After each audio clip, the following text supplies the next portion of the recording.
Kaip mes galime apsaugoti savo vaikus nuo demoralizacijos, manipulacijų, tinginystės, nedėkingumo, kad jie nekęstų neteisingų dalykų ir nemylėtų beprotiškų dalykų, tokių kaip socialistai? Na tiesiog pažiūrėkite į šią merginą. Juk nenorite, kad jūsų vaikas būtų toks, ar ne? Aš nekenčiu kapitalizmo. Aš nekenčiu Trumpo ir visos jo administracijos. Aš nekenčiu Izraelio valstybės ir Netanjahaus, to mėlynakių demono, Erikos Kirk ir visos jos veiklos. Aš nekenčiu milijardierių ir triljonierių. Kodėl pavėlių mes turime triljonierių, kai žmonės miršta iš bado? Mes neturime triljonieriaus. Jis jau nebėra triljonierius. Šiaip jau. Mes turime išteklių gyventi labai lengvai. Ir kas? Aš nekenčiu mūsų sveikatos apsaugos sistemos. Nekenčiu dirbtinio intelekto. Nekenčiu korporacijų. Nekenčiu visos šitos prakeiktos sistemos. Žmonės sukilo ir dėl mažiau. Ką mes darome? Aš to pasakysiu, ką mes darome.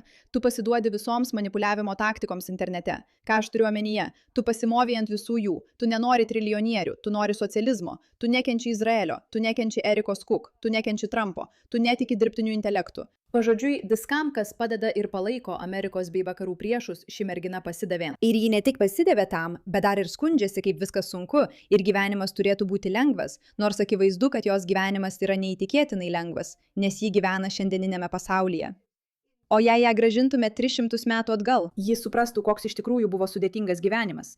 Ir vis dėlto tai yra naujas reiškinys. Taip dabar atrodo jaunimas, nedėkingi, besiskundžiantys dėl visko. Jie taip lengvai manipuliuojami internetinėmis kampanijomis, kurios jiems pateikia konkrečias tezes, apie kuriuos jie nieko neišmano. Žinoma, ji nepamini fakto, kad ši trilijonierė padarė 100 000 žmonių daug turtingesniais. Ir būtent taip veikia ekonomika. Ne, jis stumia socialistinę ideologiją. Ir jis skundžiasi. Ir mes turime ką nors dėl to padaryti.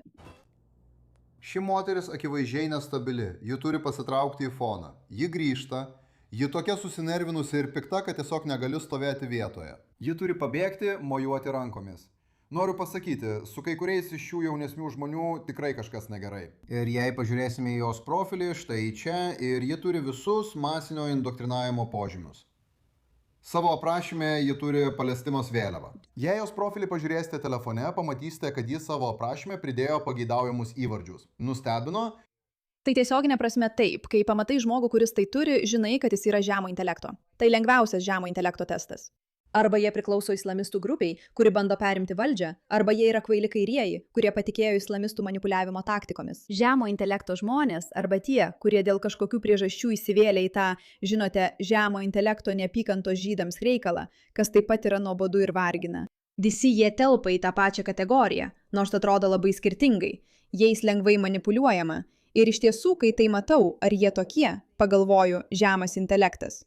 Tačiau mes čia tam, kad kalbėtume apie tai, ką galime padaryti, kad mūsų vaikai netaptų tokie. O Glenas Bekas turi daug atsakymų.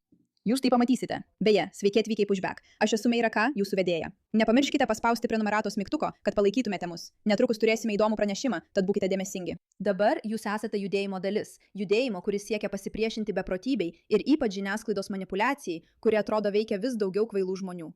Turime tai pakeisti. Yra kažkas ypatingo, kai kalbi su žmogumi, ypač su savo sūnumi ar dukra, ir negali užduoti paprasto klausimo bei pasakyti: žiūrėk, žinau, kad manai, jog bandysiu įkalbėti tave palaikyti Donaldą Trumpą ar panašiai, kad bandysiu padaryti tave konservatoriumi, bet aš to nedarysiu. Aš tiesiog noriu tau užduoti keletą klausimų, nes iš tavęs girdžiu apie socializmą. Faktas, kad jauni žmonės iš tikrųjų mano, jog socializmas yra geras dalykas, reiškia, kad jie yra taip nutolę nuo to, ko mus išmokė istorija, nuo to, kaip pasaulis atrodė valdant socialistinėms ideologijoms. Tačiau šiais laikais tėvai atsiduria didžiulėje keblioje situacijoje, nes akivaizdu, kad su amžiumi dauguma žmonių, nebent turi pažastų plaukų, paprastai įgyja daugiau smegenų ląstelių ir pradeda suprasti, kas iš tikrųjų vyksta pasaulyje. Ir būtent todėl, kuo vyresnis tampi, tuo labiau linksti balsuoti už dešiniuosius, nes turi intelektinių gebėjimų. Taip pat tavęs neindoktrinavo nuo pat gimimo. Tu augai pasaulyje, kuriame taip, žiniasklaida buvo manipuliatyvi, bet tai vyko per laikraščius, o ne per didžiulius kiekius informacijos internete. Tai tiesiog indoktrinuoja, indoktrinavo ir indoktrinuoja, indoktrinavo. Ir daugybė tėvų atsiduria tokioje situacijoje, kai jie tiesiog neturi jokio supratimo, kaip kalbėtis. Beprotis vaikas, kuris tiki pavojingais dalykais, balsuoja už pavojingus dalykus ir tai akivaizdu kaip diena.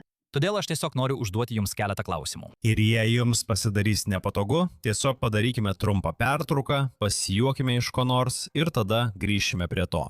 Nes Jis siūlo tėvams taip elgtis, atsisėsti su savo vaikais ir pasakyti, pasikalbėkime, noriu užduoti tau keletą klausimų. Jei pasidarys nepatogu, tiesiog pabandykime išlaikyti lengvą nuotaiką, gerai? Aš nesistengiu tavęs niekuo įtikinti. Aš tiesiog noriu tau užduoti klausimų. Aš paaiškinsiu, kodėl tai svarbu, nes turi suprasti, kad jei tavo vaikas skleidžia beprotiškas ideologijas, vadinasi, jis buvo indoktrinuotas. Tai reiškia, kad jis iš esmės priklauso ideologiniam kultui. Tai gali skambėti kaip perdėjimas ir gąsdinimas, bet tai reiškia, kad jie pasiduoda internete taikomoms manipuliavimo taktikoms. Įsivaizduokite, kad tai būtų manipuliavimo taktikos ne internete ir jie yra labai įsipareigoję tiems dalykams, kurie juos paveikia. Tai reiškia, kad jei bandysite įrodyti, kad jie klysta, o jūs esate teisūs, bandydami juos įtikinti, tai neveiks. Jie yra taip giliai indoktrinuoti. Bet galbūt galite užduoti tinkamus klausimus, kad jie pradėtų galvoti apie savo argumentų problemas. ir štai pirmasis klausimas. Kai sakote socializmas, ar turite omenyje, kad vyriausybė apmoka, kaip Danijoje, 60% išlaidų? Ar kad vyriausybė turi viską savo nuosavybėje? Nes tai yra dvi skirtingos šalys. Tai kuris variantas? Ar yra privati nuosavybė? Ar jūs norite tiesiog didesnių socialinių garantijų? Kitaip tariant, ar norite, kad vyriausybė galėtų jūs apsaugoti nuo piktavališkų asmenų, kurių bijote? O gal norėtumėte, kad ateityje jums niekada nebūtų leista nieko turėti, nes visa tai priklauso vyriausybei ir ji visą tai kontroliuoja? Tai šiek tiek kitoks dalykas. Ir žinoma, prisiminkite, kad socializmas, į kurį šie jauni žmonės buvo indoktrinuoti, nėra tikrasis socializmas. Tai tiesiog pervadinimas į ateikite, visi gyvensime kartu lygybėje, kas skamba gražiai, bet iš tikrųjų yra visiškai nenaudinga. Ir jūs bei aš tai žinome, bet vaikai gali to nesuprasti. Pirmasis klausimas. Jeigu tai tiesiog reiškia, kad vyriausybė už kai ką sumoka, tai jau turime socialistinę valdžią nuo 1790-ųjų ir ginčas tuo baigėsi. Tada mes tiesiog nesakome, kad atsisakykime visko kito. Mes tik sakome, gerai, turime diskutuoti apie mokesčius ir kokio dydžio turi būti tas socialinės apsaugos tinklas. Ar tai ir turite omenyje, kai kalbate apie socializmą? Jūs sakote, kad sistema yra sureguliuota. Aš turiu savo nuomonę, nes manau, kad ji yra sureguliuota, bet noriu išgirsti jūsų nuomonę. Kas ją sureguliavo? Kam jūs perdodate? Kam jūs perdodate klastojimą? Kas ją klastoja? Ir kas ją ištaisys? Manau, svarbiausia čia yra tai, kad kai jie sako, kad dėl visko kalti žydai, arba Trumpas, arba Erika Cook, ar dar kokia nors nesąmonė, kurią jie buvo pamaitinti, jūs žinote savo galvoje, kad jie klysta. Nebandykite jų įtikinti, kad jie klysta. Tiesiog leiskite jiems tai išsakyti. Galiausiai, tam tikrų momentų galėsite jiems pasakyti, gerai, o kam naudinga, kad jūs tuo tikite? Kas yra tie, kurie gauna naudos iš to, kad jūs manote, jog žydai viską valdo? Galbūt tai žydų nekenčiantys žmonės? Galbūt tai tie, kurie bando įsibrauti ir jūs atitraukti? Tai ateis vėlesnėme etape, kai jie patys pradės užduoti šios klausimus. Bet nespauskite jūsų savo nuomonę. Tiesiog leiskite jiems pradėti apie tai galvoti. Kaip tai veikia? Sakai, kad esi už socializmą. Gerai. Kiek šiandien kainuoja kepalas duonos? Apytiksliai, tau nereikia tikslaus skaičiaus. Tai nėra, aš nesistengiu tavęs sugėdinti. Tu net nežinai duonos kainos. Kiek šiandien kainuoja kepalas duonos ar panašiai? Kiek jis kainuoja? Dabar pasakyk man žmogaus vardą, kuris nustatė tą kainą. Kas nustato duonos kainą? Kažkas? Vieną vardą, korporacija, bet kas. Tai jei niekas nenustatė pasaulinės duonos kainos, kaip ji buvo nustatyta? Ir kaip ji išliko daugmaž tokio lygio kiekvieną dieną kiekvienoje parduotuvėje per visą tavo gyvenimą? Ar žinai, kas lemia duonos kainos kilimą? Ar pagalvoji apie infliaciją? Kas yra infliacija?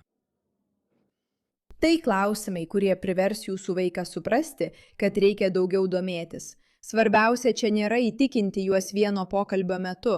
Tai tam, kad jie pradėtų galvoti apie tai, kad palaukite, aš nežinau kaip atsakyti į tai.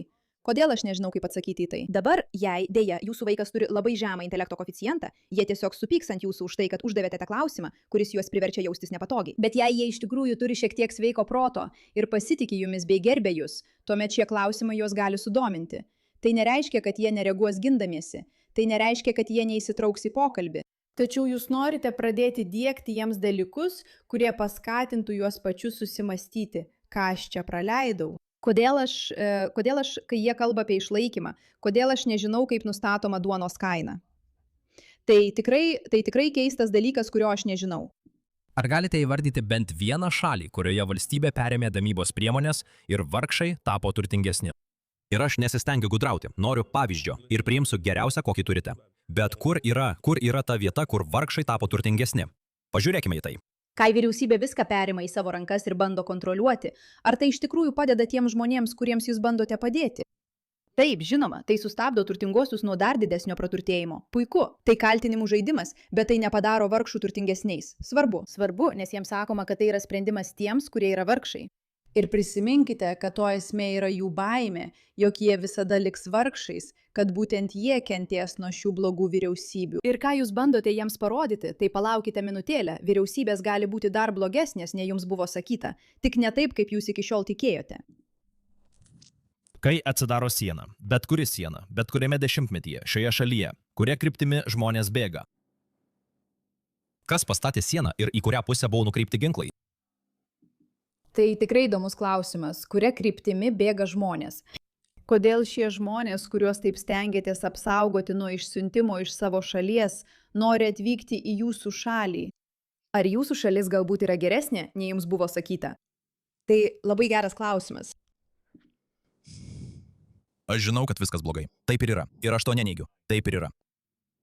Bet noriu pažiūrėti, ar turime bent kiek platesnį požiūrį. Ar verčiau būtumėte vargšas šiandien, ar turtingas 1900-aisiais? Bet čia, vienas iš jūsų turi antibiotikų, kitas ne. Ar verčiau būtumėte vargšas čia, ar vargšas Afrikoje? Matote, pabandykite jiems priminti, kad šie klausimai parodo, kad palaukite, galbūt tas visas mano šalis yra blogiausia, nėra tiesa. Galbūt aš iš tikrųjų tuo netikiu, galbūt aš tiesiog atkartoju tezes, kurias man įteigia manipuliuodami. Jei mes abu susitarėme, mes abu sudarome sandorį. Aš užeinu į tavo parduotuvę, sudarome sandorį ir abu išeiname patenkinti. Kas nukentėjo? Kažkas turi nuspręsti, kiek vertas tavo darbas. Ar nori, kad tai būtum tu ir tas, kuris tau moka, ar trečias žmogus su armija, kuris ne vieno iš jūsų nepažįsta?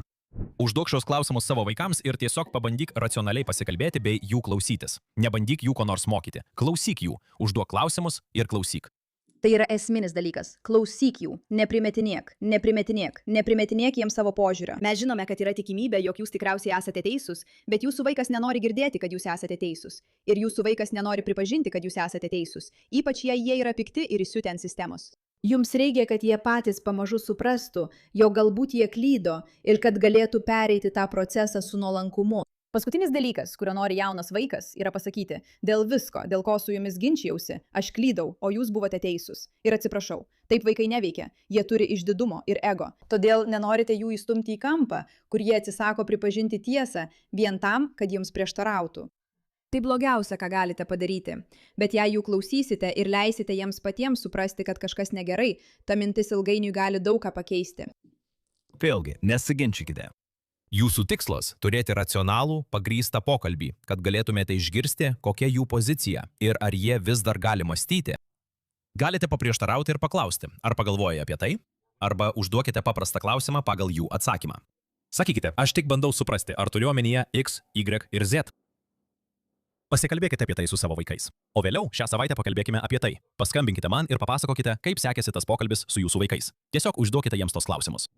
Man tai labai patinka, nes dažnai kalbame apie tai, kiek daug turime problemų, bet kartais mums reikia konkrečių dalykų, kurie padėtų. Gražinti žmonės nuo bedugnės krašto, parodyti jiems ir vėl bei vėl priminti, kad galbūt tai, kuo jie tiki, gali būti netiesa ne todėl, kad jūs esate teisūs, bet todėl, kad jie patys tai supranta. Tai yra pirmasis žingsnis, bandant pakeisti situaciją, kovojant su indoktrinacija, manipuliacija ir kultais. Mes visi žinome, kad kai kas nors priklauso kultui, jei nueisite ir pasakysite jiems, tu neturėtum būti šio kulto dalimi, tai neveiks. Tačiau jei priminsite jiems, ko jie galbūt netenka būdami šiame kulte, tai gali pakeisti situaciją. Ačiū už jūsų dėmesį šiam klausimui.